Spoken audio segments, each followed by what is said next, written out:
Olá, um bom dia, boa tarde a todos, todas que estão nos assistindo. Esse é um vídeo gravado, é um vídeo debate gravado e faz parte da programação do evento Minha Língua, Língua Materna, que é um colóquio pelo Dia Internacional da Língua Materna, que estamos celebrando então no dia de hoje, né, dia 21 de fevereiro de 2022. E para esse vídeo debate, eu, professora Isis Ribeiro Berger, da UniOeste, do campus de Foz do Iguaçu, tenho a honra, né, de ter aqui presente comigo a professora Ananda Machado e a professora Altaci Rubi. Devido aí a questões relativas ao tempo, às agendas pessoais, então primeiro eu vou conversar aí com a professora Altaci, né, e depois com a professora Ananda. Né? Então, para começar, então, eu vou apresentar o currículo das colegas. Então, primeiramente, queria agradecê-las por ter aceitado participar desse vídeo debate. É uma honra muito grande tê-las aqui conosco. O tema desse nosso vídeo debate será o papel das universidades em relação às línguas maternas, a questão dos direitos culturais e linguísticos. Bom, então, como eu disse, temos aqui a professora Ananda Machado, da Universidade Federal de Roraima. Ela é pós-doutora pelo Programa de Pós-Graduação em Estudos da Literatura, pós-doutora pelo Programa de Pós-Graduação em Antropologia Social, doutora em História Social, professora efetiva do Programa de Pós-Graduação em Letras e do Prof. História da Universidade Federal de Roraima. Trabalha com gestão territorial indígena, possui mestrado em memória social. É um currículo bastante extenso, então eu vou trazer alguns aspectos bem importantes aqui, né? Que tem especialização em educação indígena pela Universidade Federal Fluminense, a UF, a especialização em democracia, república, movimentos sociais, é líder do grupo de pesquisa em literaturas indígenas, africanas e caribenhas, e tem experiência na área de línguas indígenas, literaturas indígenas, história indígena, história oral, biografia, memória, arte, educação, formação de professores indígenas, narrativas e dramaturgias em línguas indígenas, antropologia, história e patrimônio. E também é membro da Cátedra Unesco em Políticas Linguísticas para o Multilinguismo, né? Então, nós somos parceiras aí de cátedra. Essa cátedra é coordenada pelo professor Dr. Gilvan Miller de Oliveira. E temos a honra aqui de ter também a professora Altaci Rubim, da etnia Cocama, que ela é graduada em Normal Superior pela Universidade do Estado do Amazonas, Pedagogia pela Universidade Leonardo da Vinci, mestre em Sociedade e Cultura na Amazônia, pela UFAM, doutor em Linguística pelo Programa de Pós-Graduação em Linguística da Universidade de Brasília, da UNB, é docente e pesquisadora do Departamento de Linguística, Português, Línguas Clássicas e do Instituto de Letras. É pesquisadora do projeto Nova Cartografia Social da Amazônia e orienta trabalhos de mestrado, iniciação científica, trabalhos de conclusão de curso, com experiência na área de educação, ênfase em teorias da instrução e na área também de antropologia. Os temas de interesse de pesquisa da professora são mapeamento, identidade étnica, índios na cidade, política linguística e principalmente com elaboração de material em língua indígena.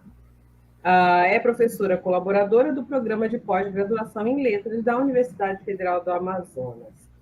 Né? E um aspecto importante que é coordenadora internacional da Comissão Década das Línguas Indígenas pela Unesco. Então, muito obrigada, é uma honra tê-las aqui comigo para iniciar essa conversa sobre o papel, então, das universidades né, na garantia, na valorização dos direitos linguísticos. Então, como primeiras palavras, né, eu gostaria que... vou passar a primeira palavra para a Altaci, conforme eu disse, por conta dessa questão das agendas pessoais, e depois converso mais com a professora Ananda. Então, professora Altaci, obrigada mais uma vez.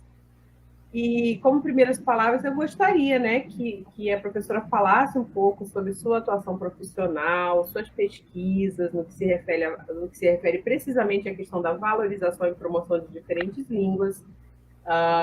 E é, né, lógico, né, dando ênfase à questão das línguas indígenas. Obrigada, professora, é um prazer. Obrigada, Ananda, pelo convite, a toda a equipe que está programando aí essa comemoração, né, todas as atividades para promoção no Dia da Língua Materna. Isso é muito importante para nós, povos indígenas, essa valorização, né? Então, colocar em debate questões que vão fazer com que a sociedade venha ter outros olhares sobre a questão da importância das línguas indígenas, não somente para os povos indígenas, mas para toda a sociedade, para o mundo, né? Então, eu tenho uma longa caminhada no processo de pesquisa, é algo que eu faço, que eu amo, trabalhar com pesquisa direcionada a línguas indígenas, né? É a minha paixão que eu tenho desde 2000, mesmo antes de ir para a academia, já fazer esse trabalho, né, de oficinas indo de comunidade em comunidade, né, com parceiros, aí o linguista Padre Ronaldo McDonnell do CIMI, né, que um dos grandes estimuladores, que agora está em Roraima, mas que de vez em quando está conosco, e ele foi um dos que me preparou para essa caminhada, né? Estivemos juntos desde o início, aí, em 2000, e esse processo foi de suma importância para o meu amadurecimento, e por eu escolher ter isso como opção de vida, né, de estar juntos com os povos, com o meu povo, com os povos indígenas, porque eu não trabalho só com o meu povo, né, com outros povos também, no processo de vitalização, de revitalização, de manutenção de língua, de português como segunda língua para os povos indígenas. Então, essa é uma caminhada. E a minha experiência especificamente com o projeto de vitalização da língua, agora mais centrada, é no Centro Lua Verde. É um centro de ciências e saberes tradicionais Cocama, onde nós estamos trabalhando com o ensino da língua com turmas sardinhas, né, que de 3 a 7 anos. Aí nós temos a turma Pacu, de 8 a 12 anos, e assim a turma Boto, de 13 a 19 anos. Então, são turmas que a gente está traçando uma metodologia de vitalização de línguas que a gente está vendo que está dando resultados, né? Porque a gente deu, desde 2000, fazendo oficina, é como se que nós estivéssemos numa caminhada sem ter resultados, sem poder avaliar o que a gente está fazendo, porque você vai levando oficina para professores, você dá formação para os professores, são os professores que ficam na ponta, né, que vão levar o que eles aprendem para as suas comunidades. E você sabe que a gente não tem pernas nem financiamento para estar nessas comunidades, nem ter base, nem financiar o professor para ter esse diálogo. Então, as oficinas são momentos de nós podermos estar discutindo a proposta pedagógica, o ensino, né, qual é a dificuldade do professor de entender esse processo para ensinar para o seu aluno. Mas era algo dentro, uma coisa o professor falar, outra coisa você vê a sua turma, e não como depoimento. Minha turma todo mundo fala a língua, né, mas na realidade você vai ver, não fala, porque se falasse, nas nossas oficinas ninguém falava português, nós falaríamos só a língua indígena, né? Então, falei, nós precisamos testar tudo isso e eu estar próximo disso. Então, por isso, nós estamos no Centro Lua Verde com a professora Laura. A professora Laura faz todas as formações que nós propomos, seja via WhatsApp, seja pelo Zoom, seja porque faz intercâmbio com os Cocama do Peru, né? Tudo via internet hoje, né? Graças a Deus, assim, esse processo de aproximação virtual. E com isso, as crianças, essa turma sardinha, principalmente, de 3 a 8 anos, é que a gente está. São os nossos. Os olhos da menina.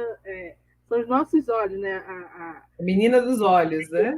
Exatamente, porque a gente consegue ver as crianças falando, as crianças cantando e sabendo que estão falando. O mais importante não é simplesmente algo que está decorado, está fluindo delas, né? Então, isso muito nos alegra. Né? Nós tiramos em primeiro lugar no campeonato da língua Cocama não porque a gente se preparou para esse campeonato, não, nós vamos fazer, não, mas é porque é o que a gente faz. E ganhamos em todas as categorias o primeiro campeonato da língua cocama. Ficamos em primeiro lugar. Isso, assim, fez com que as crianças ficassem mais alegres ainda, porque elas têm orgulho de falar. Os pais têm orgulho, porque a gente conseguiu implementar no nosso centro esse apoio dos pais, esse apoio da comunidade, que é coisa muito difícil você conseguir, porém, em situações, principalmente por estar em Manaus, e os pais têm atribuições que não têm quando estão nas bases, né? Mas mesmo assim tem a parte do trabalho. Então nós conseguimos atrelar tudo que nós estamos fazendo com o apoio dos pais. Isso é de suma importância para nós, porque a gente vê os resultados, né? Acho que é um pouco do nosso trabalho, nós fazemos muitas coisas, mas o que eu compartilho nesse momento com vocês é justamente a menina dos nossos olhos, né? Que essas turminhas que nós estamos acompanhando aí no Centro Avete, que é o Centro de Ciências e Saberes Tradicionais de Cocama, em Manaus. Eu tenho uma pergunta, né? Eu gostaria que você falasse um pouco para nós sobre essa etnia cocama, né? Trouxesse algumas informações, né? Para que quem está nos assistindo, né, saiba que etnia é essa, que língua é essa, a origem dessa língua, né? Então, informar um pouquinho para nós sobre isso. Então, a língua cocama é uma língua que corre sério risco de extinção, de adormecimento, né? Desde a década de 80, os nossos anciãos já sinalizavam para isso, porque houve uma interrupção intergeracional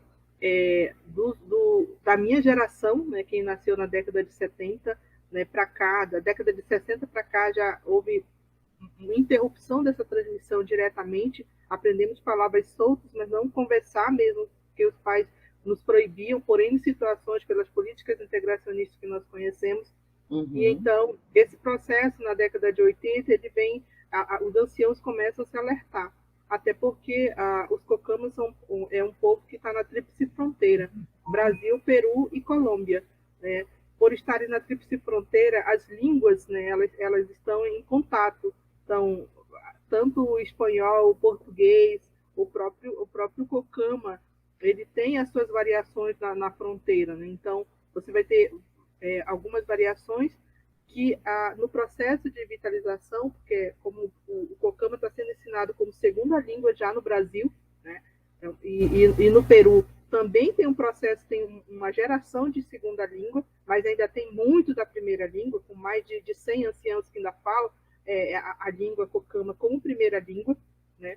E no Brasil nós tínhamos 10, agora com a pandemia se reduziu muito para 5, né? 5 anciãos falantes como primeira língua, né? E uma delas é a minha tia Marcina, que tem 97 anos. Então, esse processo todo, o cuidado, essa retomada que nós fizemos para cada município, cada escola, se acordar e a partir disso ensinar mesmo a língua, não somente na escola, mas para além da escola. Então, o povo cocama, ele tem essa tomada de decisão, e isso não é só em um município, em todos os municípios que tem cocama do estado do Amazonas, né? Esse processo está sendo feito. Uns estão mais avançados do que outros, né? Porque dependendo do tempo que isso começa, mas todos estão nesse movimento, né? Onde há cocama, há esse processo de vitalização da língua. A língua cocama é uma língua. Há dois conceitos, né, da classificação dessa língua, né? A língua cocama, para alguns teóricos, é uma língua do tronco tupi, da família tupi-guarani, né? Uhum. Entretanto, há uma outra classificação, né, que fala que essa língua é uma língua mista, uma vez porque essa língua tem muitas de outras línguas, como tem quechua, como tem o próprio espanhol, como tem o próprio português, como tem palavras de idiomas que estão no Xingu, por exemplo, né, de alguns idiomas que estão no Xingu. Então, tem o Tupinambá, né, dentro da nossa língua, o Nhangatu. Então, são várias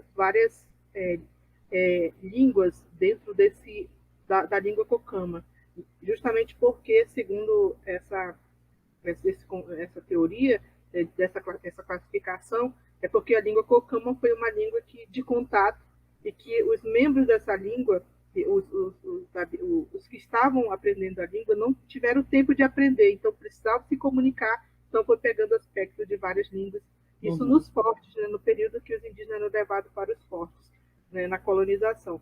Então, essa é a classificação de uma língua mista, colocamos uma língua mista. Mas a gente trabalha mais com a classificação do próprio Arion Rodrigues, na década de 80, né, que ele vai falar que a língua cocama é uma língua do tronco tupi da família tupi-guarani. Certo. Professora, a gente tem percebido, né, que é crescente esse debate em torno dos direitos linguísticos no Brasil, né, e a gente dá aí uma grande ênfase, né, para as comunidades indígenas nesse sentido. Então, a questão dos direitos linguísticos, nesse sentido de assegurar essas condições de cidadania aos falantes, né, de valorizar suas culturas, seus saberes, suas histórias, suas memórias. Então, eu gostaria que a professora falasse um pouco sobre as suas ações em relação a essa questão dos direitos linguísticos. Então, de que forma essas ações vêm contribuindo para salvaguardar esses direitos, para assegurar esses direitos linguísticos, tanto no plano individual quanto no plano coletivo. Então, nós, acho que todos somos conhecedores que os direitos linguísticos estão ligados aos direitos humanos. Então, todas as vezes que nós nos propomos a fazer um trabalho de fortalecimento linguístico, estamos também, os direitos linguísticos, também estamos falando de direitos humanos.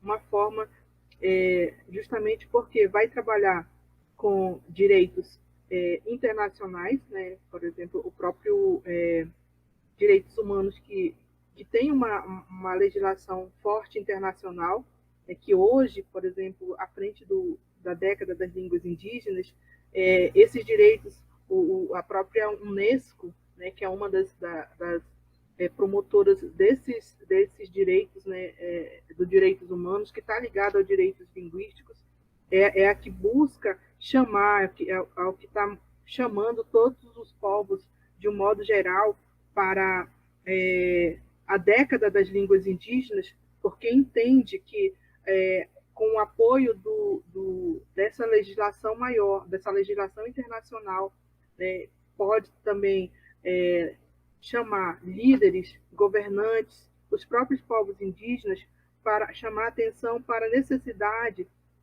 da preservação dessas línguas, da preservação dos direitos individuais, para a preservação dos direitos coletivos, para chamar a importância do direito aos territórios, à territorialidade, né? Assim também como o próprio direito de ter direito à vida, né? Então, quando nós fazemos uma ação que promove o fortalecimento linguístico dentro das nossas áreas, nós estamos defendendo os direitos linguísticos, estamos defendendo os direitos humanos.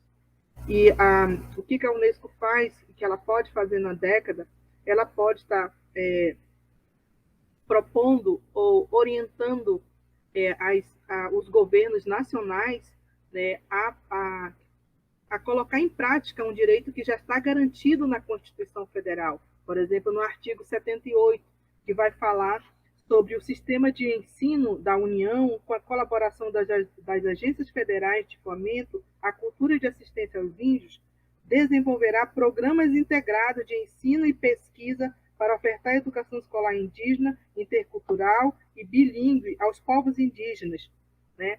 Para que eles possam poder desenvolver seus processos próprios de aprendizagem, suas memórias, né? Suas línguas. Então, já tem uma garantia, uma base legal que é orientado por uma base internacional. Então, o que precisa é essa orientação da Unesco, né, para que ela possa orientar, fazer uma orientação para os governos nacionais, para que eles possam colocar em prática a legislação que existe, para que essas ações possam chegar ao local, possam chegar às comunidades indígenas, possam atender os direitos individuais, possam atender os direitos coletivos, né, em prol da própria vida.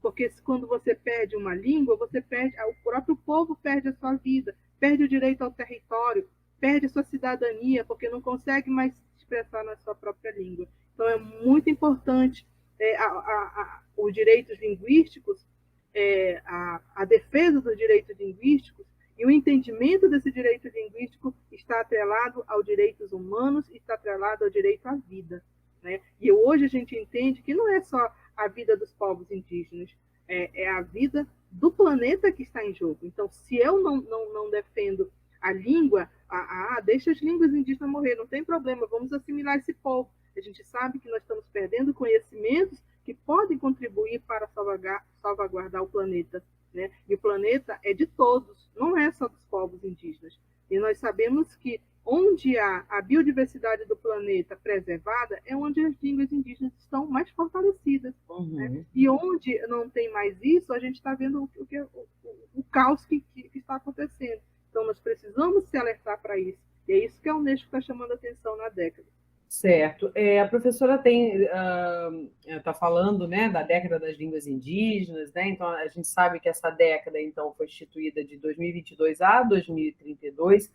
A professora poderia explicar um pouquinho mais para quem está nos assistindo o que é a década das línguas indígenas, em que consiste esse trabalho da Unesco e de que forma a Unesco pretende fomentar, né, todo esse trabalho com as línguas indígenas a partir desse recorte temporal aí de 2022 a 2032, né? Seja no fomento, né? Algum fomento em termos de recursos. Então, o que é exatamente a década das línguas indígenas?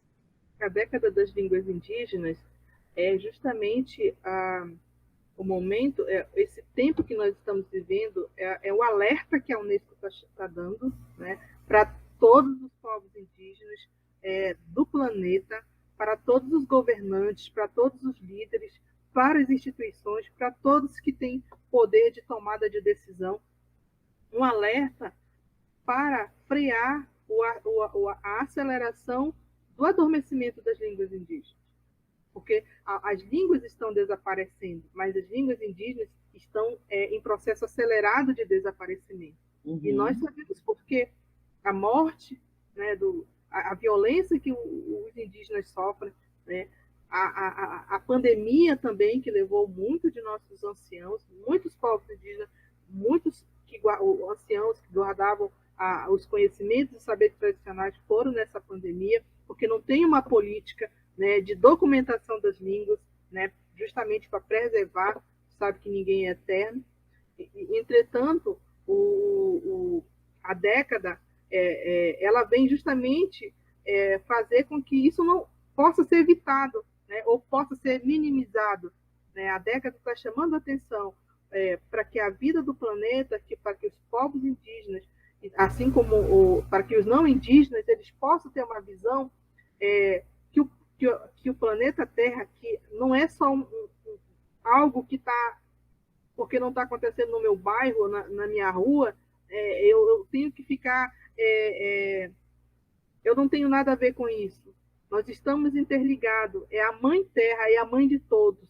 Mesmo eu não reconhecendo, né, a Terra como mãe, ela é nossa mãe, porque é dela que nós tiramos todos a nossa subsistência, né, no plantar, no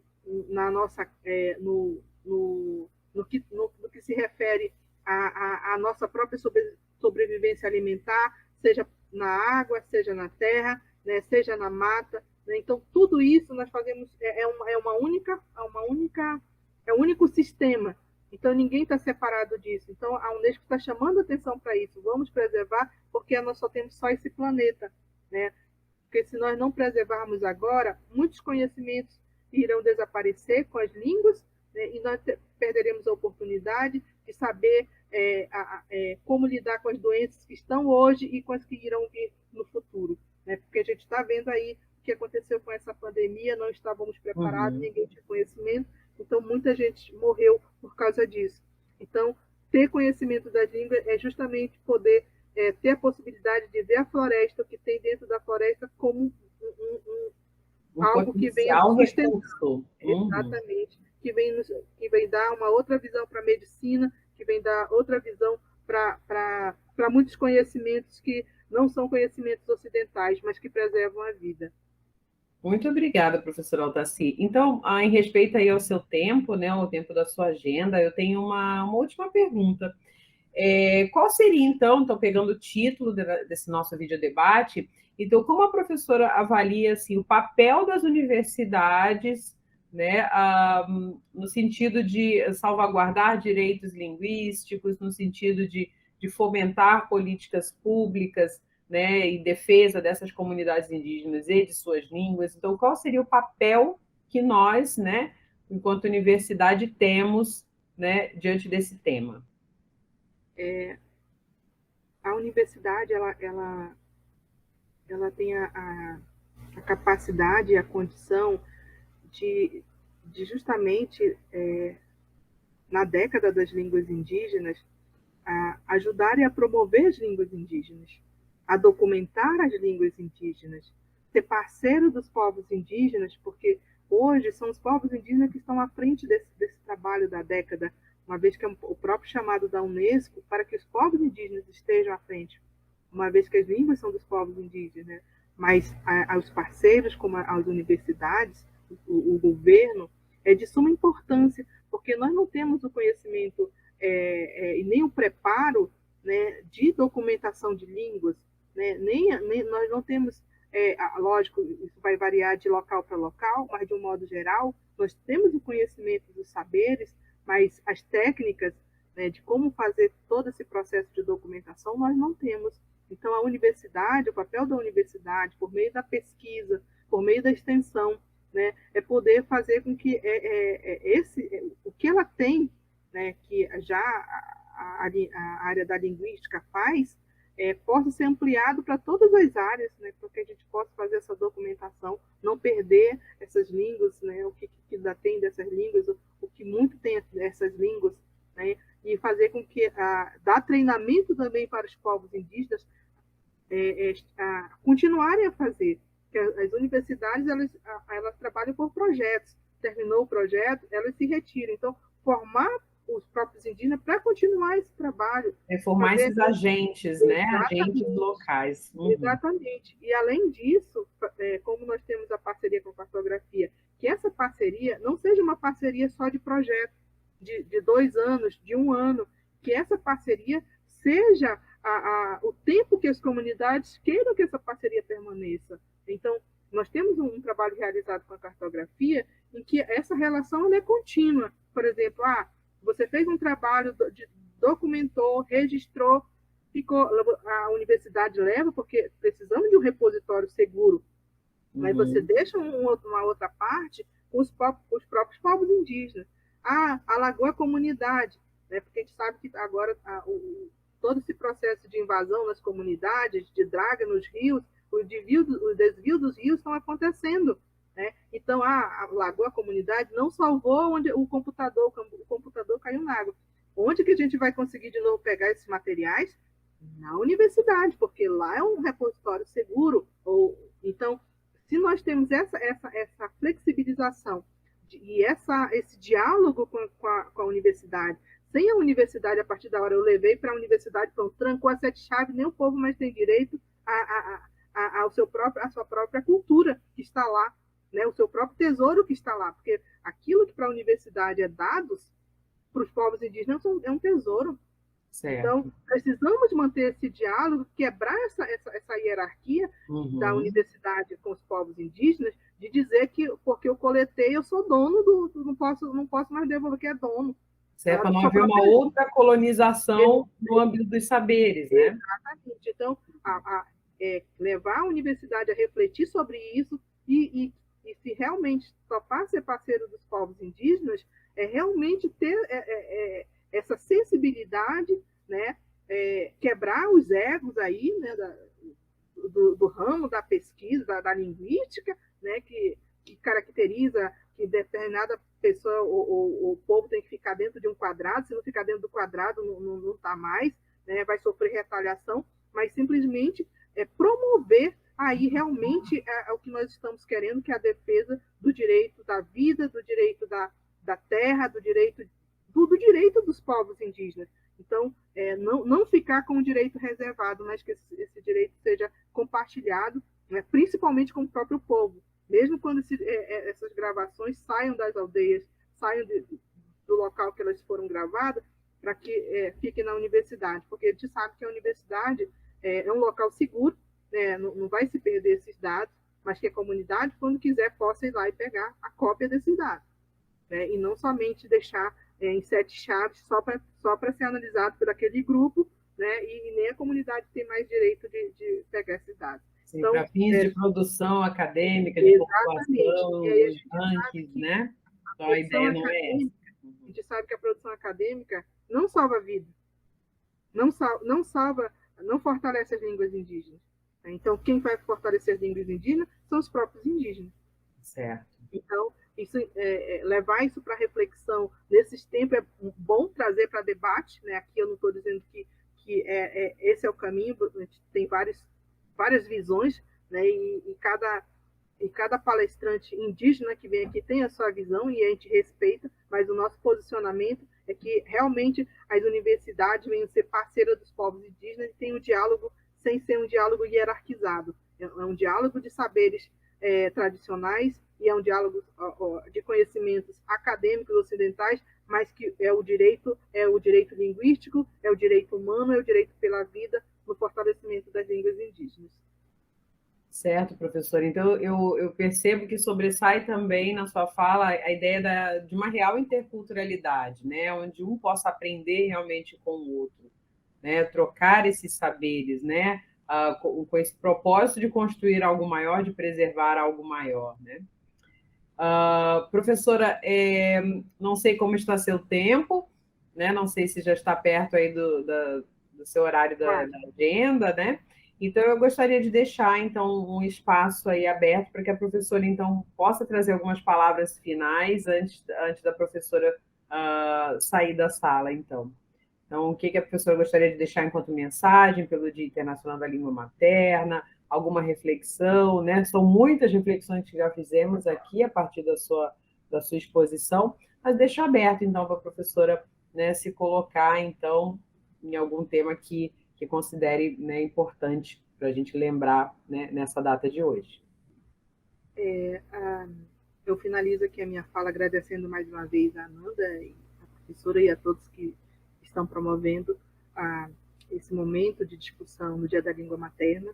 Né, a década, nós estamos já vivendo a década das línguas indígenas, então ter todo esse movimento já no início é de suma importância para nós, mostrar que nós estamos conseguindo com esse movimento fazer com que as universidades, né, possam estar também fazendo as suas programações, ressaltando a importância desse momento, né, de debate, coisas que não se via sobre as línguas indígenas, estava muito atrelada a grupos específicos, né, e hoje a gente vê que está cada vez mais saindo dos quadrados da sala de aula, dos laboratórios, está indo mesmo realmente para a discussão, para que a gente possa ter a segurança de que realmente estamos no caminho de fortalecimento das línguas indígenas, de chamar atenção para a importância da preservação dos direitos linguísticos, chamar a importância, quando eu falo de direitos linguísticos, eu estou falando de direitos à terra, ao território, né, porque nós precisamos preservar, porque o indígena sem língua, o indígena sem território é o indígena sem vida. Né? Então, está relacionado aos direitos humanos, ao direito à vida. E isso, os povos tradicionais, e isso, a academia com seus conhecimentos ocidentais, juntos a gente pode estar somando força, assim como outras esferas, né, outras instituições podemos estar somando forças para que a gente possa chegar ao final da década, não com uma contagem de quantas línguas adormeceram, no caso aqui no Brasil, mas que a gente conseguiu tirar do mapa do desaparecimento, do adormecimento, línguas que já estavam dentro de um processo bastante avançado. E é isso que a gente espera com esse movimento, né, chegar ao final da década falando, ó, tantas línguas, as línguas não adormeceram, essas línguas se fortaleceram, se vitalizaram, estão acordadas e muito acordadas com seus falantes. É isso que nós esperamos.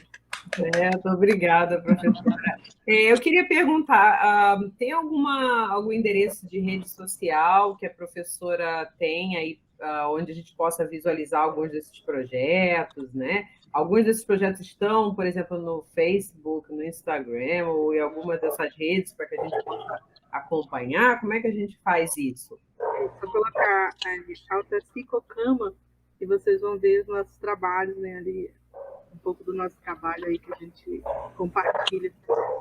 Tá, isso é no Instagram? No Facebook. No Facebook, Alta Cicocama. Isso. Então, deixamos aí a dica, né, para quem está nos assistindo, sigam a professora, acompanhem o trabalho, né, e vamos colaborar, vamos tentar ajudar aí em todo esse processo, né, em defesa das línguas indígenas, não das línguas, mas dos seus falantes, da sua vida, dos seus territórios. Obrigada mais uma vez, professora Altaci, grande abraço, uma honra poder falar com você. Isis, desculpa, quebrando um pouco o protocolo. Não, se não tem você protocolo, puder, pode falar. diz uma última frase na sua língua, por favor. Muito bom, professora Nanda. Yusurupaki Auano, Yusurupaki Mitawarana, Ananda e professora Yusurupaki Ainan. Muito obrigada. Muito obrigada. Um abraço.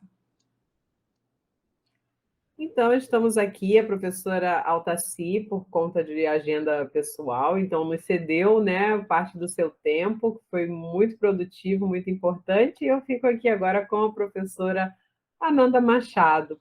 Obrigada mais uma vez pela parceria, professora Ananda Machado, somos colegas, né, da Cátedra Unesco em Políticas Linguísticas para o Multilinguismo, eu aqui no âmbito da UniOeste, no campus de Foz, e a professora Ananda no âmbito da Universidade Federal de Roraima.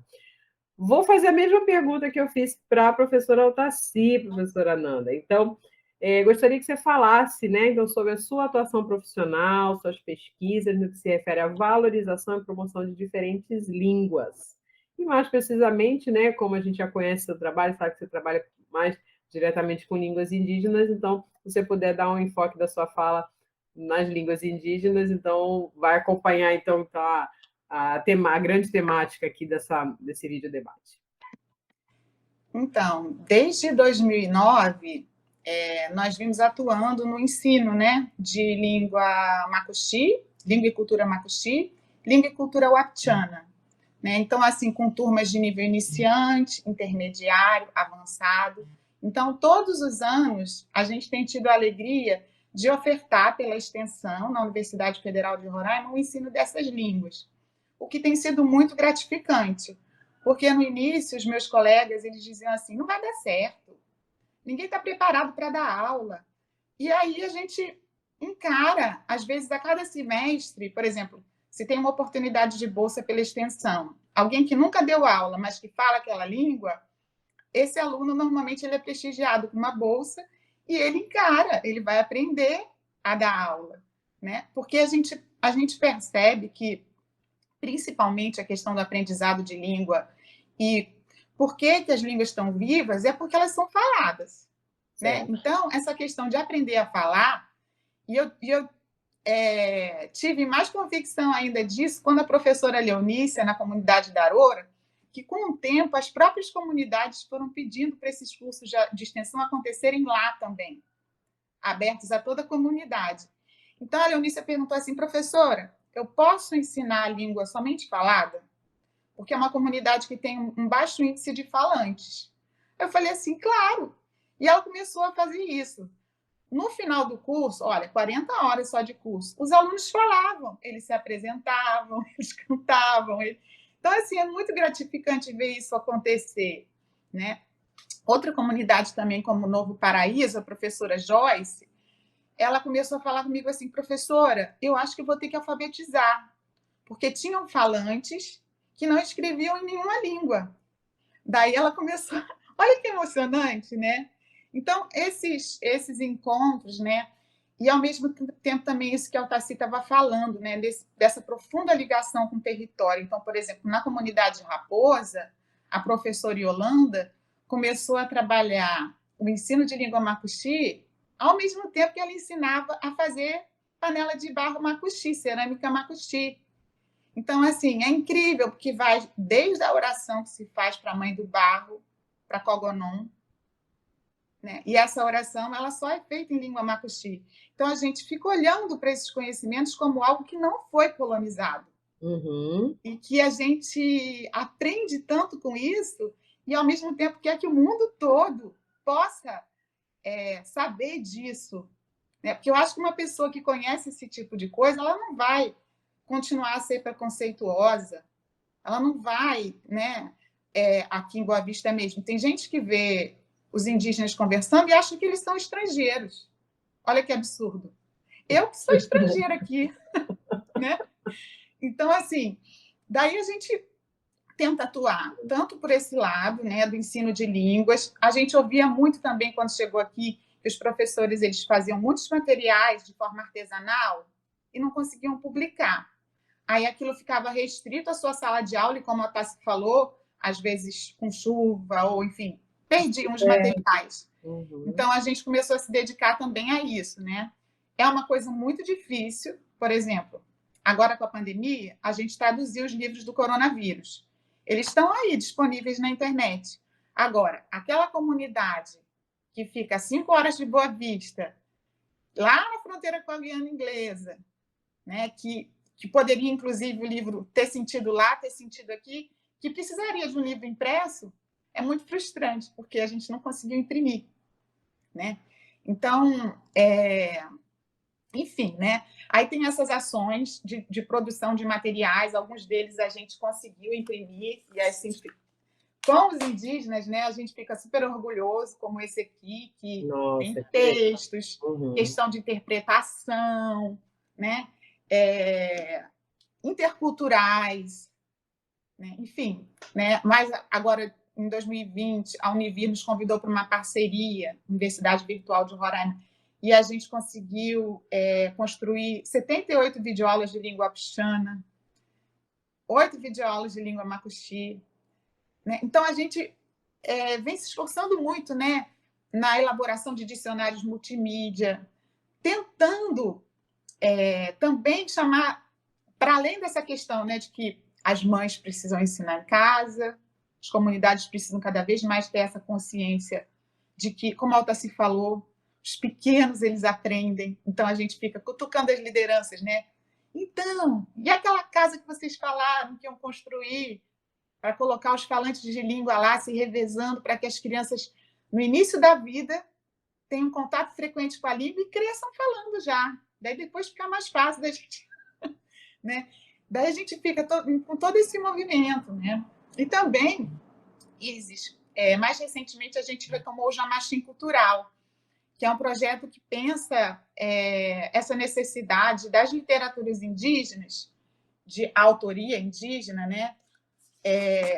Como, por exemplo, aqui as poesias de Márcia Cambeba, né? Que dentro delas tem palavras nas línguas, mas, sobretudo, tem essa ligação com a floresta, muito evidente. Né? A Eliane Potiguara também ela escreve sobre a questão da mulher. Imagina uma mulher indígena que, às vezes, por exemplo, na cidade, vive situações de extrema violência, às vezes de exploração, né, trabalhista, essa questão. Ela ter essa consciência, ela, por exemplo, vai estudar a língua dela na universidade, na extensão, e houve uma poesia traduzida, por exemplo, para a língua dela, da Eliane Potiguara, que fala que a mulher indígena pariu o povo brasileiro. Né? E, assim, eu acho isso muito traz potente. Um empoderamento diferente, né? Exatamente. Uma autoconsciência que provoca um movimento contrário a esse todo de opressão que é real. Né? Então, assim, para não me prolongar muito nessa primeira questão... Mas eu estou adorando ouvir o que você está trazendo para nós, e assim como a professora Altaci também trouxe, né? E é uma coisa que eu falo muito com os meus alunos, que não se trata só de língua, né? Não é ver língua como um instrumento, é língua como memória, é língua como tradição, é língua como alma, cultura, como alma, como vida, né? Então, a gente não está falando ali de um código escrito, né? Simplesmente, até porque algumas línguas não possuem esse código escrito, né? elas possuem uma tradição oral. Então, a gente está falando disso, né? A gente está falando dessas pessoas, né? Quando a gente fala de língua, a gente está falando dos falantes dessas línguas e de toda essa sua história, toda essa bagagem cultural, todos esses saberes, né, historicamente construídos, né, ao longo de muitos e muitos anos, né, e que a gente precisa trabalhar em prol da valorização disso, né, para que essas línguas não se percam. E aí é muito, muito bacana, né, ouvir você falando dessa motivação em relação às crianças, porque, afinal de contas, né, é para essas futuras gerações que a gente acaba trabalhando, né, para que elas, né, contribuam para que essa língua não desapareça. E outro ponto que você trouxe também, né, essas línguas, elas começarem a aparecer em outros suportes, em outros meios, né, que isso vai também empoderando a língua em outros domínios, né, em publicações, na internet, né, ou seja, quanto mais visibilidade, mais espaços de visibilidade, mais essa língua tem condições, né, de chamar essas futuras gerações, porque essas futuras gerações também estão entrando nesse movimento mais tecnológico. Enfim, essas são as reflexões aqui que eu estou fazendo a partir tanto da sua fala quanto da fala da Altaci. Bom, então posso passar para a segunda pergunta, né? Posso? Eu me dei conta que eu não consegui falar um pouco da questão dessa interligação entre pesquisa, extensão e ensino, né? Uhum. Então, por exemplo, no ensino, a gente tenta sempre convidar os profundos conhecedores dessas culturas também para estar compartilhando a sala de aula com a gente, né? Para tentar colocar em pé de igualdade esses conhecimentos no ensino. Né? No Brasil, a gente tem ali os 1645, que é de 2008, que obriga o ensino das questões da história indígena nas salas de aula, que, infelizmente, as instituições não conseguem nem pontualmente trabalhar isso. E, na nossa visão, a gente precisa refazer todo o nosso currículo para criar um currículo, de fato, decolonizado. Né? E se é que a gente vai chamar isso de currículo, né? Porque já é também toda uma concepção do que é um currículo, qual o formato disso. Isso. Né? Daí, também falar um pouco da pesquisa. Por exemplo, a gente agora está fazendo o Inventário Nacional da Diversidade Linguística Wapixana-Macuxi na região Serra da Lua. Né? Esse inventário ele já foi feito, outras línguas já foram inventariadas, já receberam a chancela do Infante Patrimônio Brasileiro. Isso ajuda a financiar projetos e tudo. Então, os professores aqui reunidos, quando conheceram, eu mostrei para eles a documentação da língua Mibiá, que foi feita com o da Guarani Imbiá. Com as lideranças indígenas e o IPOL. E aí eles olharam, acharam o máximo, não, vamos fazer também. Aí entramos com pedido, e somente em 2020 que a gente conseguiu um auxílio, né? A gente vinha fazendo aos trancos e barrancos, e agora a gente está com um projeto, e eu achei muito lindo que o seu Clóvis, o coordenador geral da região, ele falou assim, professora, a gente precisa trabalhar com aquele jovem que fala e escreve a língua, porque daí ele que vai lá ouvir, né? Ele que vai lá documentar. Hoje todo mundo tem um celular e eles lidam com isso muito melhor que a gente. Então está sendo fantástico isso. Nossa, né? Porque o jovem, professor, eu nem sabia que meu avô tinha essa história, ou eu nem sabia que ele contava tanta história. Então é um movimento muito lindo, sabe? Porque. E aí tem esse desafio, né? De como que a gente vai disponibilizar esse material. Aí, com essa questão da pandemia, que a gente nem aqui está gravando, né? Eu venho gravando as coisas e pensando, né? Como é que eles vão querer? Será que a gente pode colocar no YouTube de modo privado? Será que de modo não listado? Ou será que vão ter coisas que eles vão querer que o mundo inteiro assista e deixar ali livre, né? Então, são discussões que, mesmo a universidade, eu acho que ela está ainda tentando se encontrar em como fazer, né? Eu queria só pontuar esse aspecto aí. Muito bom, Ananda. Então, eu perguntei para a professora Altaci a questão do debate, né, em torno dos direitos linguísticos. Então, eu queria que você fizesse uma reflexão sobre isso, né, de que forma todas essas ações vão ao encontro da garantia de direitos linguísticos, aí pensando também nessa proposta, né, do Dia Internacional da Língua Materna. Eu acho que eu acabei não falando, né, que o Dia da Língua Materna foi proclamado pela Unesco em 1999, então desde 2020 a gente celebra essa data, né, a gente, que eu digo, né, internacionalmente a data é celebrada, e a gente agora, né, nas nossas universidades, a gente tem dado enfoque aí a essa data para realmente valorizar esse patrimônio, riquíssimo patrimônio linguístico-cultural mundial, né? Então, eu Sim. queria que você falasse um pouco sobre isso, fizesse uma reflexão em torno desses trabalhos todos que você realiza, desses projetos do qual você faz parte, em relação a esse encontro, né, com direitos linguísticos. Sim, eu vou começar por um caso bem concreto. E Ontem culturais. eu recebi uma mensagem de um aluno Yanomami que teve que trancar sua matrícula. E aí a Ana Maria Machado, do ISA, estava conversando comigo, falando assim, Ananda, a gente precisa conseguir apoiar, retomar o estudo com essas pessoas, porque o terceiro comando está lá na comunidade deles, né?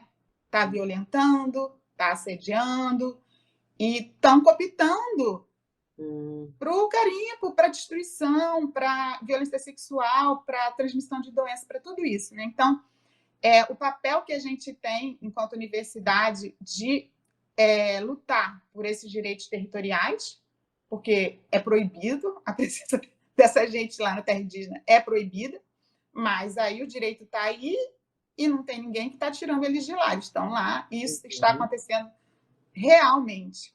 Né? E aí as línguas Yanomami, elas foram documentadas. Elas foram documentadas, né, pelo IFAM, pelo ISA, produziram material riquíssimo, cheio de mapas, que mostram desde a localização de palavras, variações dessas línguas, até a intensidade de uso, que está mais fraco.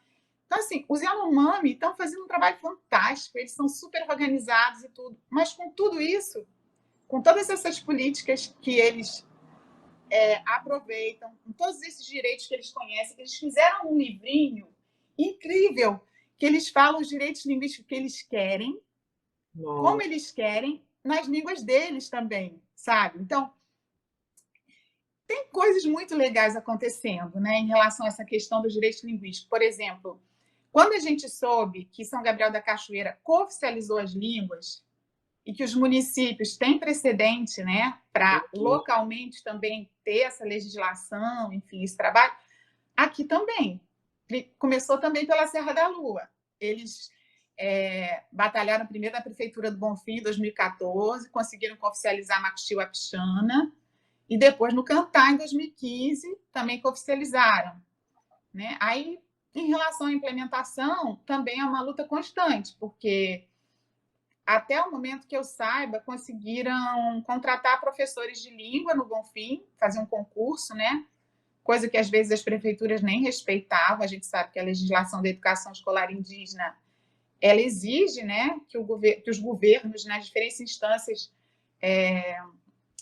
construam essas escolas bilíngues com os indígenas, né? Mas de fato isso ainda é muito complicado. Então, porque envolve essa questão, recursos, interesses, né? isso, essa questão do que é direito garantido já, do que a legislação já impõe, no sentido, né? Você vê, veio de baixo para cima, Certo. né? Mas e de cima para baixo? Por exemplo, na Serra da Qual é o Lua, aporte, né, de cima para baixo? eles trabalharam a regulamentação dessa lei, no Bonfim, por exemplo. O prefeito até hoje não sancionou, né? E lá eles detalham como eles querem que seja feito, né? Então, assim, eu digo o conhecimento de causa que eu estou com o pé aqui, né? Estou aqui em Boa Vista, então, e a gente vai. Sábado mesmo eu estava com o coordenador geral da reunião da região, ele contando um pouco o histórico desse movimento de luta para que essa narrativa faça parte do inventário também, né? E aí né? Por exemplo, outra coisa que eles quiseram fazer, que a universidade, acho que foi 2017, apoiou, a colocação de placas, né? Placas trilíngues, no caso, na região, né? Com os nomes das comunidades, com indicativas e tal, né? Isso foi feito também, mas foram apenas 7 placas, né? A gente Mas sonha. já é uma forma de intervir nessa paisagem linguística, né? Sim, exatamente. Né? Agora, por exemplo, com o coronavírus, com essa questão de também, para aquele falante de língua indígena que não fala muito bem português, garantir esse direito dele saber o que está acontecendo, dele poder se proteger na língua dele, a gente fez uns vídeos curtos. E foi curioso, porque alguns viralizaram, e aí, às vezes, a gente recebia mensagens, o pessoal contava, professora, vieram dizer que nem sabia que essa língua existia. Aí foram lançados em 7 línguas. Ué, mas tem 7 línguas aqui? Aí eu falei assim, meu amigo, tem praticamente 20. Olha o desconhecimento, né? Ananda, você na sua fala, você falou do ISA. O que é o ISA? O ISA é um Instituto Socioambiental, que é uma ONG que tem um trabalho também bem comprometido, assim, bem forte, né? Aqui em Roraima, principalmente com os Yanomami. Né? Com os Iacuana, por exemplo, eles fazem projetos de sustentabilidade, justamente nessas regiões que o garimpo está invadindo. Por exemplo, tem projeto de produção de cacau, os Yanomami tem projeto de comercialização dos cogumelos Yanomami. É isso que a gente tenta mostrar, que, por exemplo, como é que esses conhecimentos dos cogumelos chegaram até a gente? Na língua deles. Certo. Né? E aí eles fizeram livros, por exemplo, com a foto dos cogumelos, explicando, né? Eu acho isso fantástico. O que o Brasil quer? Quer matar esses povos? Quer derrubar toda essa diversidade de árvores, destruir isso tudo? Ou ele quer seguir a legislação que já está lá, está na Constituição, e garantir que essa territorialidade ela seja constantemente atualizada, né? Porque é isso, né? Quem imaginou que os Yanomami, muitos deles ainda vivem nus, na floresta lá, em paz, né? Quem imaginou que eles fossem atrás de escola, por exemplo? Que eles fossem atrás de um inventário, que eles fossem fazer um livro, um dicionário, em várias línguas Yanomami, que eles fossem, né? A gente, por exemplo, em janeiro de 2021, a gente fez um curso de formação de intérpretes. Vieram eles estudar um Ninã, um Yanomai, e aí esse desafio, né, de entender também como eles se viram. Imagina na área de saúde, eu não sei você, mas muitas vezes os médicos falam, ou então vem o resultado do exame, eu não entendo nada, eu preciso de tradução, porque é uma linguagem assim. Claro, e é em português. Agora, avalie, Exatamente. né, quando a gente está lidando com línguas e culturas diferentes. Exatamente. Né? Eu me dei conta disso, A por gente estava exemplo. falando, né? Não se trata só de língua, mas de toda uma cultura, né? Em torno daquela forma de perceber o mundo que é expressa ali na linguagem, né? Por exemplo, teve um dia que um aluno UAI virou para mim e falou assim, professor, o que é nuca? Nuca para a gente, como é que a gente vai achar que alguém não sabe o que é nuca, né? Tipo assim, né? Mas ele não conhecia essa palavra. Aí você imagina, você faz isso aqui, ou coloca na nuca, ou não vai conseguir fazer. Né? Então, são coisas assim que a gente vai, na convivência, vai percebendo e vai vendo que a gente está muito distante do que pode ser. Né? E, por exemplo, nessa tentativa, né, de garantir esses direitos linguísticos, a gente vai encontrando movimentos interessantíssimos, como, por exemplo, outro dia eu estava no Iramutã, que é um município que a maioria da população é indígena e o prefeito é macuxi, e aí ele vai fazer uma fala em macuxi. Né? Então eu fico pensando, é isso que a gente precisa. Né? Você vê uma professora universitária que veio parar aqui, veio do Rio de Janeiro, nessa posição de estar sentada num seminário de educação escolar indígena, que a prefeitura está promovendo, ouvindo um prefeito falando macuxi. Né? E vendo que aquilo ali é super tranquilo, porque muitos estão ali entendendo, depois sempre fazem uma tradução resumida, e é isso, porque se Está não for assim... funcionando e está tudo bem, né?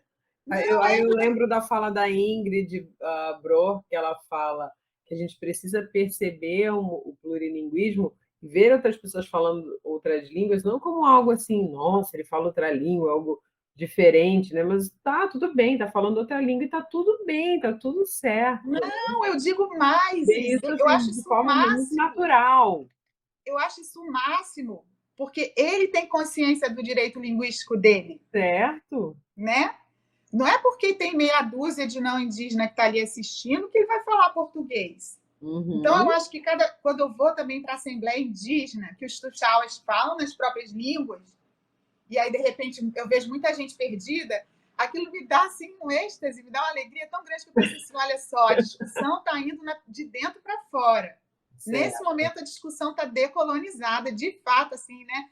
Não tem como eu interferir, porque eu não estou entendendo o que estou falando. Eu não Certo. posso me meter nesse momento. Então, é uma potência, né? Essa Nossa. questão do multilinguismo, né? Muito bom, Nanda. E assim, eu vendo a motivação, né, com que você fala, né? Então, isso faz com que a gente que esteja assim assistindo, né, eu aqui ouvindo você, vai mexendo na gente também, né? E vai causando essa curiosidade, né? Esse desejo de estar ali também ouvindo e participando disso mais de perto. Vou repetir, então, aquela pergunta que eu fiz para a Altaci, vou repetir para você, que é a pergunta título, né? Então, acho que você, na verdade, já falou muito sobre isso, então, só de repente fazer uma síntese, né, em relação ao papel das universidades. Né? Não, o papel das universidades em relação às línguas maternas, né, desses vários povos, mais precisamente dessas minorias, e de que forma participar da Unesco, da Cátedra Unesco em Políticas Linguísticas para o Multilinguismo, tem potencializado esse trabalho, né? Até no sentido de mostrar isso para outros grupos, né? A gente falou um pouquinho sobre isso antes da gravação, mas fala para nós aqui. Então, eu acho que a própria Altaci é um exemplo de como a questão acadêmica ela abre possibilidades. A Altaci ela vem ensinando a língua cocama na UNB também, né? Então, eu acho que as universidades elas têm obrigação de ensinar, mesmo que seja dessa forma que eu falei, mesmo se não tiver os materiais, mesmo se tiver quem fale, que tenha condição de ensinar, que a gente crie mecanismo por notórios saberes, fomentar esse tipo de coisa. Então, se eu tenho uma universidade em Foz do Iguaçu, vamos promover ensino de língua guarani, vamos promover ensino para o Xoclen, para os Caingangue, com eles, né? Lógico. A gente tem hoje, como a Tassi, por exemplo, aí tem a Márcia Caingangue, que é doutora em linguística, é uma linguista maravilhosa, e eu sei que ela fez ninhos de aprendizagem de línguas aí, coisas fantásticas que acontecem e que a gente tem essa obrigação de potencializar, de ir atrás, de conhecer, de colocar lá em cima, né? Então, isso eu acho que é um dos papéis fundamentais. E, assim, dizer que tudo que eu venho fazendo nasce, primeiro, de ouvir as lideranças, de ouvir os professores de língua, de ouvir os tuxaus nas assembleias e de ouvir, que nem eu ouvi em 2009 aqui em Roraima, a professora Maria de Socorro Pimentel, quero aqui homenageá-la, e o professor Gilvan Miller de Oliveira. Eles estavam colaborando num tema que eu colaborei também, com uma oficina de teatro, sobre políticas linguísticas e direitos... diversidade de linguagens e políticas linguísticas. E aí eles foram falando sobre isso, sobre cooficialização de língua, sobre possibilidade de gravar CDs com músicas nas línguas, esses materiais todos maravilhosos que a gente pode fazer, né? E aí eu fui anotando. Hoje em dia eu estou fazendo isso, que eu vou anotando, né? Aí, por exemplo, começou a pandemia, videoaula, vamos embora. Como é que vão ser essas videoaulas? Vamos trabalhar com todos os materiais que já tem escritos e o que não tiver a gente vai traduzindo.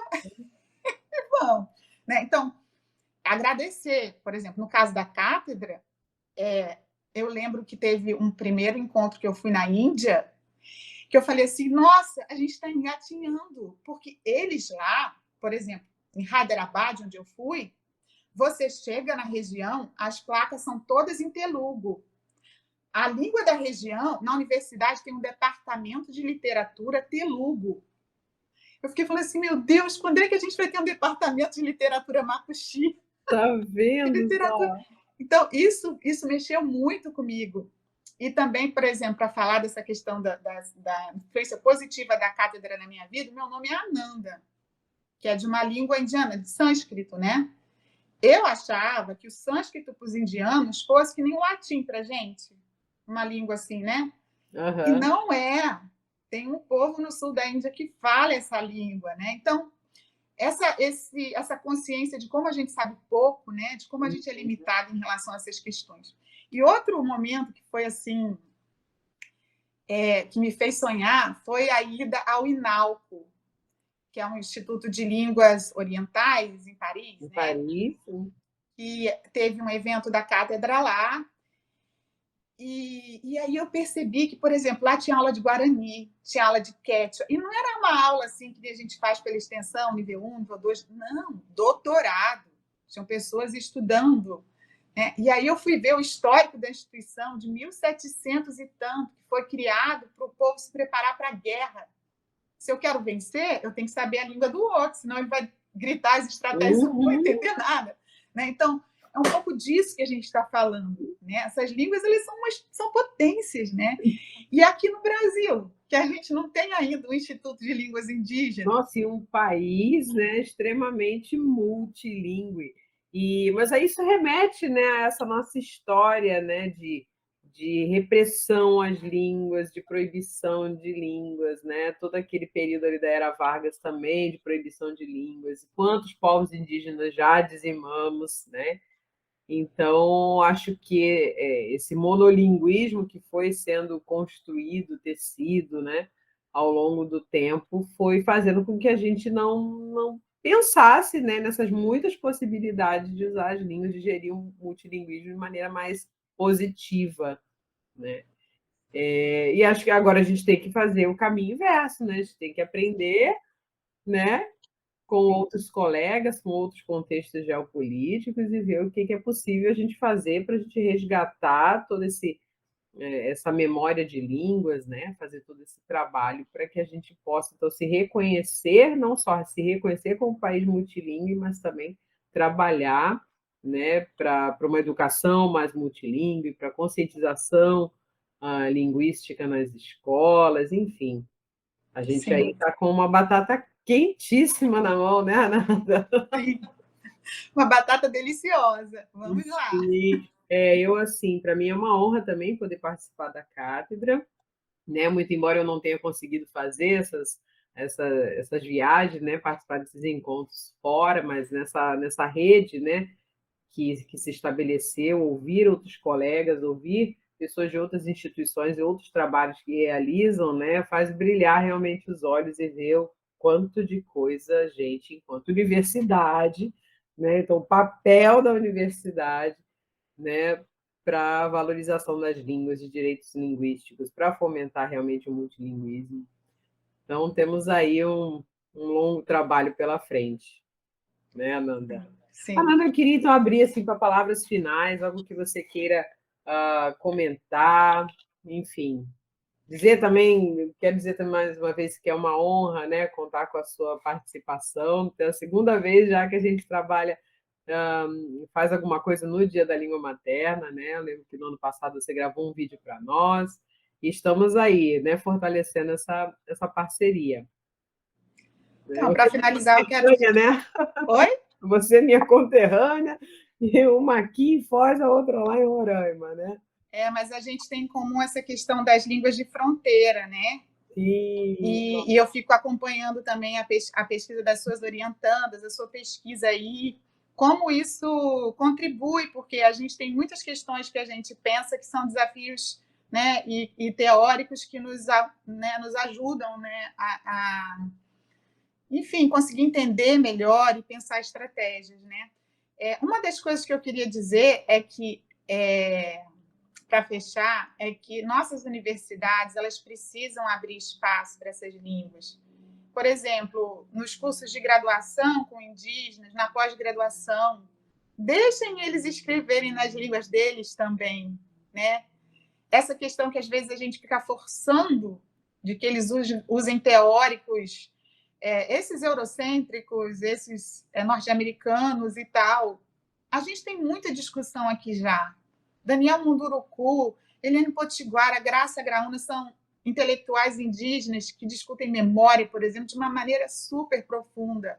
Então, da gente ir atrás dessas referências, né? Da gente perceber o quanto nós também temos esse potencial, né?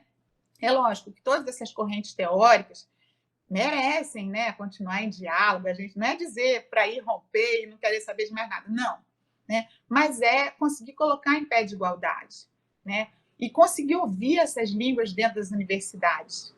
A Altaci, normalmente, ela começa a falar em Cocama. Hoje ela não começou, por isso que eu pedi para, no final, ela falar. E eu também... Ótimo, Ananda, ótimo. Eu vou concluir minha fala também fazendo um agradecimento na língua wapixana e dizer para você, Isis, que a gente está tentando construir uns eventos para que as línguas sejam faladas. E que seja assim, que nem a gente está aqui conversando, que a conversa se dê na língua. E aí a gente vai disponibilizar essas conversas nas línguas e vai pensar como é que a gente vai fazer. Se depois a gente vai legendar ou se vai colocar um breve resumo anexo. Mas é isso, né? Cavar espaço para essas línguas aparecerem também dentro das nossas universidades e abrir nosso coração para elas. Que bom. E você sabe que na primeira edição desse evento, Minha Língua, Língua Materna, que tem até um vídeo no YouTube, depois quem estiver nos assistindo, se quiser assistir, o nome do evento foi Minha Língua, Língua Materna, a primeira edição, né, tal qual esse, e a gente produziu depois um vídeo editado, né, do que aconteceu no evento. E nós tivemos 2 mesas no evento, em que cada uma dessas mesas era composta de uma liderança ou um membro de alguma comunidade linguística. Então, a gente teve falante de alemão, de guarani, de jopará, de japonês, de ucraniano, porque tem uma comunidade que fala ucraniano aqui em Foz do Iguaçu, árabe, libras, né? Tinha uma professora surda. Então, a ideia da mesa era reunir esses falantes de diferentes línguas em torno de um mesmo tema, e foi, assim, uma coisa emocionante, porque cada um começou. Teve crioulo haitiano também, por conta dessa grande comunidade haitiana que está vindo, né, que tem se estabelecido aqui nessa região. E aí a gente foi muito emocionante, porque cada um abriu a fala falando nessa língua, e foi assim, foi lindo, né? Porque também a gente ouviu dessas muitas comunidades diferentes, com histórias diferentes, línguas absolutamente diferentes, que, embora fossem diferentes, algumas das inquietações, das angústias, ecoavam umas nas outras, sabe? Então, eles tinham demandas muito particulares, mas também tinham demandas muito similares, né, em relação à questão dos direitos, né, desse lugar que essas línguas ocupam nos espaços públicos, onde majoritariamente se fala a língua portuguesa enquanto língua oficial. Então, foi um evento muito bonito. Fizemos a primeira edição, a segunda edição foi a que fizemos no ano passado, né, naquele formato remoto. Então, para quem também não assistiu, assista no YouTube, no canal da Unioeste Campus de Foz do Iguaçu. E nesse ano a gente tem esse vídeo debate aqui com a professora Ananda, com a professora Altaci, e a gente tem que consolidar ainda mais esse nosso evento aqui, trazer as pessoas, trazer muitas vozes aqui para conversar com a gente, né? É isso. Isis, teve um último encontro dos professores e intérpretes de línguas indígenas aqui, que eu vi no chat alguém comentando: nossa, hoje foi 70% de falas das línguas indígenas, que a gente fez questão de fazer, sabe? E é isso. Eu acho que a gente precisa caminhar nessa direção. Então, ó, Caimê Manauã, Ati Baurandum. Obrigada, até breve. Um abraço. Caimê Manauã, obrigada. Caimê Manauã. Caimê Manauã. Manauã. Caimê Manauã. Caimê Manauã, Amanda. Muito obrigada. E a gente segue conversando. Agora eu vou interromper a gravação, tá bom? Tá bom. Um abraço.